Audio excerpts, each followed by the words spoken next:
Thank you. Si se puede. Si se puede. It's an honor for me and a privilege to be able to speak here today and be part of a movement of workers, tens of thousands of workers in America taking to the streets to protest and march against the Trans-Pacific Partnership and Fast Track. It is truly an honor to be here today with you.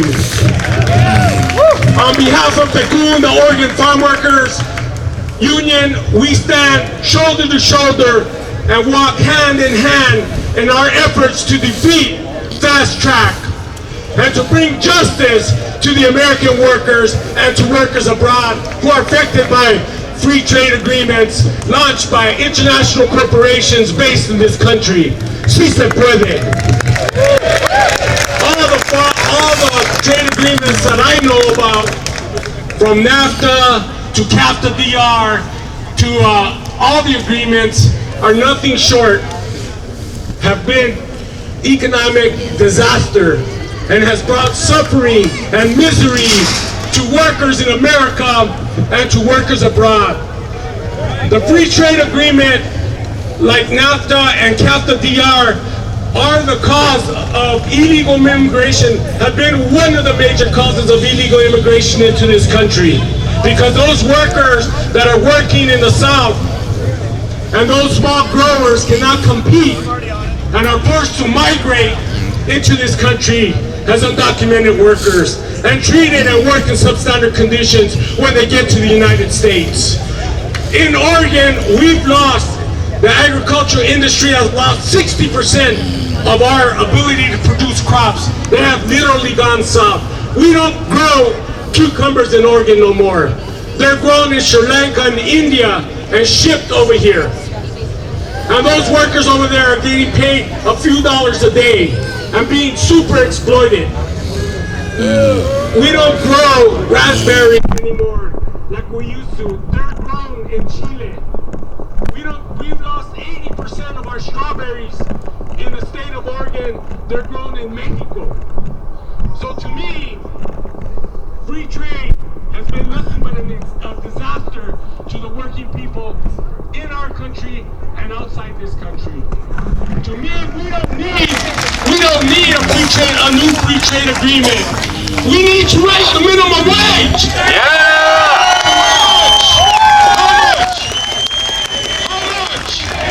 How much?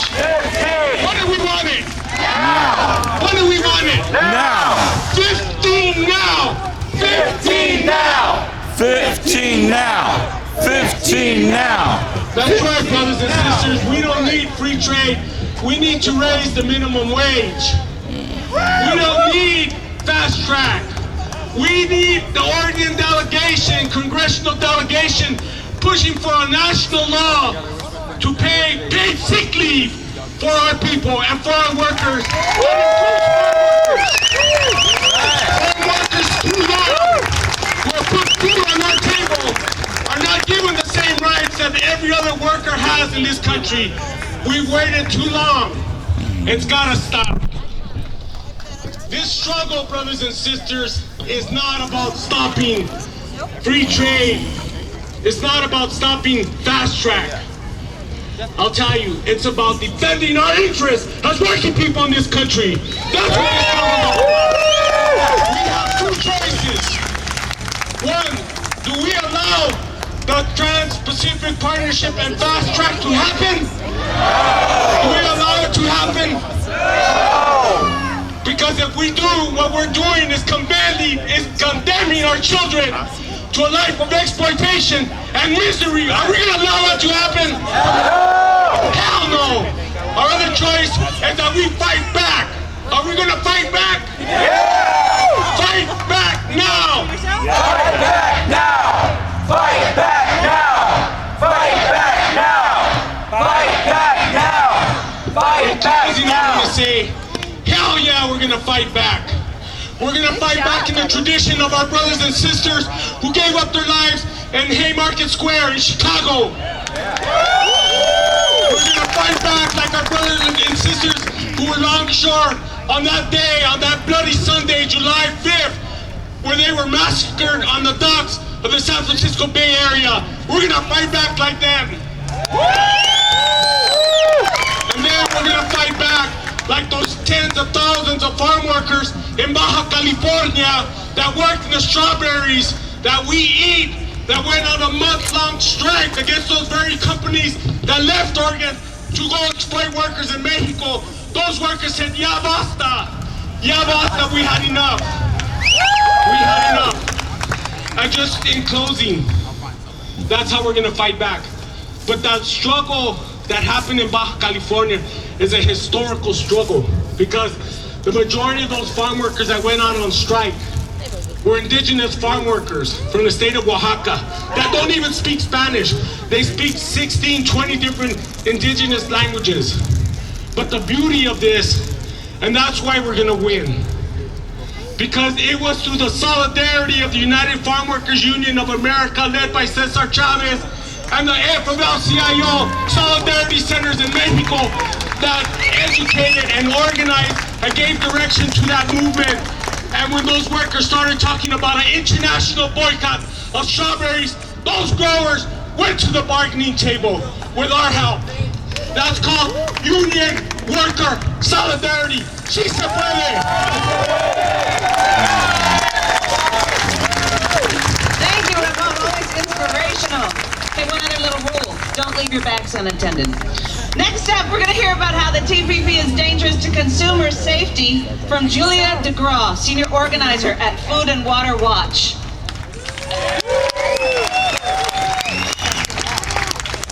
Thank you all so much for coming out today. That is an incredible act to follow. But I have to say, I'm really excited to be here working in solidarity with so many groups. There is not an issue that you can care about as a human being on this planet that isn't impacted by bad trade policy. Whether you care about climate change or workers' rights, or whether you're concerned about food safety, if you're worried about anything that has to do with your clean, safe public water, if you are concerned about healthcare, if you are concerned about anything that really matters to people in this country and abroad, bad trade policy is bad for that issue. We have killed fast track before. We can kill it again. We need to work together and in solidarity to stop this from moving forward. And it's really disappointing to see our own Senator Wyden stand behind such atrocious,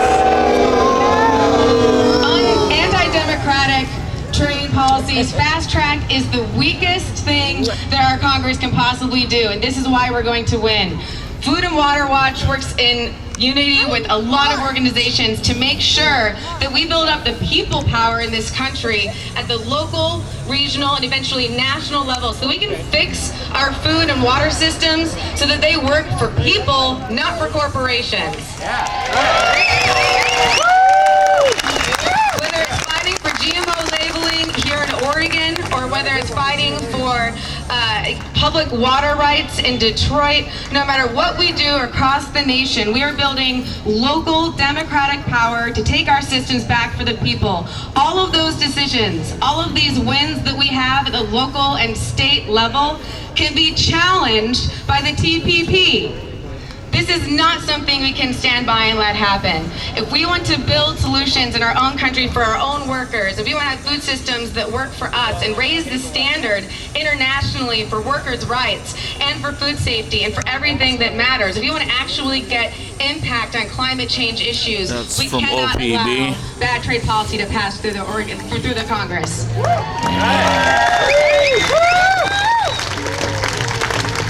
As I'm sure many of you are aware, a lot of the food safety standards in countries that would be part of this TPP deal are a lot lower than the standards we have here in the United States, which frankly aren't good enough and aren't even enforced most of the time. Right now, we already have food that comes into the United States that doesn't meet our own standards, and what these bad trade policies would do is even lower their standards further, making it easier for very bad and unsafe food to make it into our country so that food ends up on our tables and we don't even know about it. if you really care about the food you're feeding your families, and if you're really concerned about the quality of the work environment in these other countries where this food is being raised, where they're damaging their environment and where people are being paid slave wages, if we really care about raising these standards, we cannot have free trade policy that's a race to the bottom. It is not acceptable.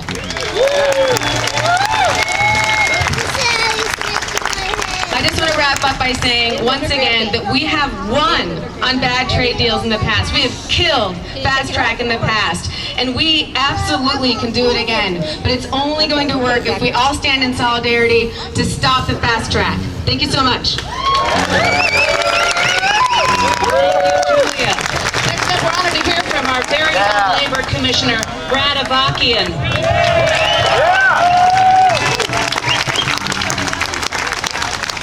As your labor commissioner, I keep a very close eye on the health of Oregon's economy and our workforce. And you know that in recent years, we have suffered a tough recession that has eroded our middle class and that has grown the number of people that are struggling in poverty every single day. There just aren't enough jobs and enough living wage jobs to go around for the folks that want to get to work and take care of their families. And even now, when we see the economy beginning to improve, we know that many of those jobs that are coming back are low-wage, part-time jobs. There is one good sign on the horizon, and that is Oregon is investing in workforce training and returning its shop classes led by labor to its middle schools and high schools. And expanding apprenticeships, which puts us in a position to take advantage of new emerging economies. But let me tell you what will break that effort more than anything else, and that's these short-sighted, ill-advised, profit-driven, so-called free trade agreements that are taking a meat axe to American manufacturing and ripping jobs out of under us overseas. Now that is not a prediction of what will happen. It's a fact. NAFTA alone has stripped 8,200 jobs out of middle-class Oregon families and sent them overseas. Agreements with China have done the same with over 62,000 living wage jobs. Across the country, we know that we've lost 6 million and more manufacturing jobs, 60,000 alone, with the agreement with Korea. None of this is good for the American family. What I want you to know today is that this is a fight that's worth fighting. You have a strong and a necessary voice that needs to be heard. It's a fight worth fighting for every Oregonian that wants to strap on a pair of boots and get to work at a great living wage job. It's a fight worth fighting for every Oregon child that should have an optimistic future rather than a list of dead ends someday because the jobs simply aren't there. It's a fight that we must fight, and it's a fight that we can win, and I want you to know that I'm going to be there every step of the way with you until we do.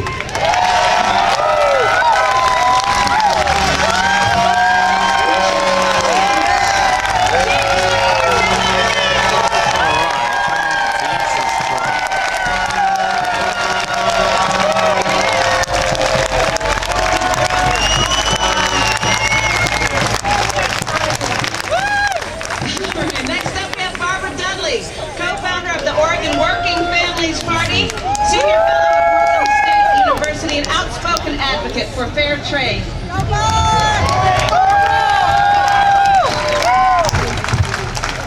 Thank you all.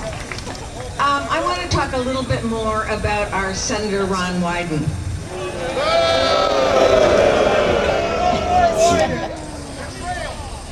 2 days ago, he signed a deal with Orrin Hatch, that champion of working people, to put fast track before the Senate and before the House. And when he did it, I want to quote from his statement when he did that. He said, "Trade has never been for the faint of heart." I want to say to Ron Wyden, It is not for the faint of heart, particularly as a Democrat, to turn your back on working people in this country, to turn your back on all of the unions that have supported you for so many years, to turn your back on the environmentalists who have supported you for so many years, to turn your back on all the working families in the state you theoretically represent in Washington, D.C. Oregon is also not faint of heart, and we are not, I hope, going to put up with this any longer.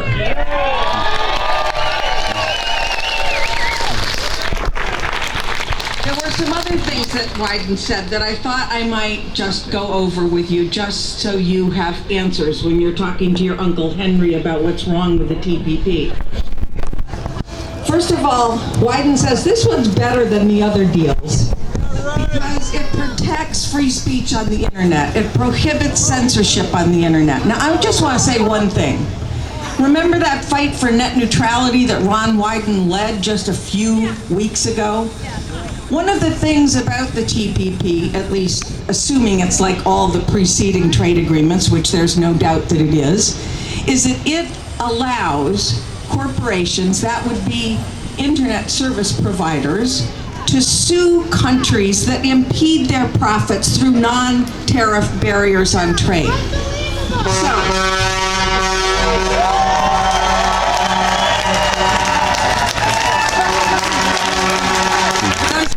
how to make a fuss. We should send them Ron Wyden around everywhere he goes.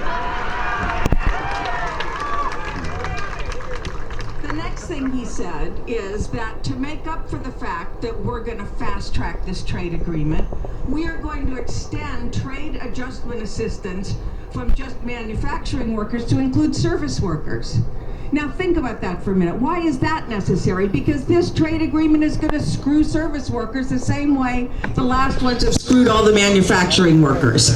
That's why they're going to have to extend trade adjustment assistance and those benefits to service workers as well. Okay? The next thing he said was, don't worry, we're going to protect environmental rights and labor rights. You know what that means? Let me just tell you. What that means in all the past agreements is that the agreements simply say any country that is a member of that trade group has to enforce its own labor and environmental laws. Duh. I mean, we in the United States are not even a party to the International Labor Organization agreements about protecting labor unions, and you might notice over the last 2 decades, labor unions have been taking it in the chin. So if we're going to enforce our own labor laws, we better have some senators in Washington, D.C. that pass some decent labor laws for us to defend.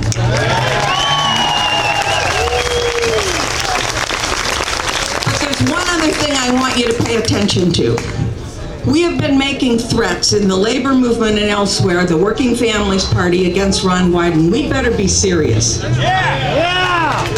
Last election, 2010, Ron Wyden received only $150,000 from trade unions, according to the Oregonian. Not that I always quote them as a reliable source. But $150,000 from labor unions, $6.9 million from other. Now we know who the other are. The other are the multinational corporations and Wall Street. They're not people who make things, they're people who exploit other people. That's who is paying the way for Ron Wyden to run to office again. So we have to counter that kind of money with votes. And that takes hard, serious work. And we better start thinking about it right now, because he is putting us on a fast track in a very wrong direction. We have stopped it before. We have stopped it twice before. We have stopped the WTO in its tracks. We have stopped the Fair Trade Agreement of the Americas in its tracks. How many of you, I'm looking around and seeing enough old faces here, how many of you were in Seattle in 1999? Those demonstrations, the WTO demonstrations in Seattle, made a difference. The WTO has not been able to move forward, and that is exactly why they are having to do all these regional trade agreements. We did it once, we can do it again. All he's done is put fast track in front of the Congress for a vote. We have other representatives in Congress. We need to keep their feet to the fire and make sure that we defeat fast track. Thank you. Thank you, Barbara. Next up, we're going to hear from Elizabeth Swagger, Executive Director of the Oregon Fair Trade Campaign and diehard fighter for fair trade.